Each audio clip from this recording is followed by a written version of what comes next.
HMT వక్త అని చెప్పేసి నేను యూట్యూబ్లో చూసినప్పుడు వారికి నేను ఫోన్ చేయడం జరిగింది. ఫోన్ చేస్తే వారు వాస్తవంగా 7,000 రూపాయలు అన్నారు. 7,000 రూపాయలు ఓన్లీ 48 గంటలే అన్నారు.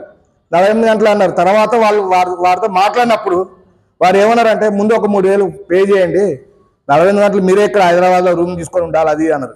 సరేలే మనం అక్కడికి పోవడం, ఈ 48 గంటల్లో మనలో మార్పు వస్తుందా అని చెప్పేసి వాస్తవంగా నేను ఒక 2,000 కూడా కట్టడం జరిగింది.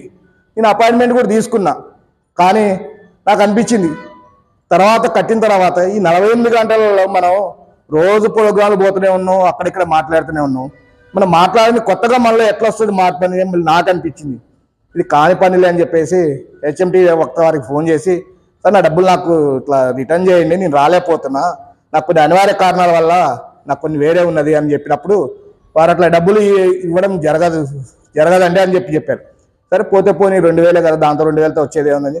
తర్వాత ఇంకొకసారి మన వేరే ఏమనుకున్నారేమని వాళ్ళు చెప్పేమంటే నా దానికి ఫోన్పే చేయడం జరిగింది. ఆగిపోయా.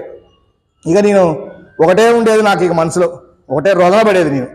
నేను ఎప్పుడు మాట్లాడతా, నేను స్టేజ్ ఎక్కి అంటే నాకు ఒక ఇది ఉండేది, నాకు ఒక ఫీలింగ్ ఉండేది, నేను మాటలతో అవతల వ్యక్తులను ఎట్లా ఆకర్షించాలి,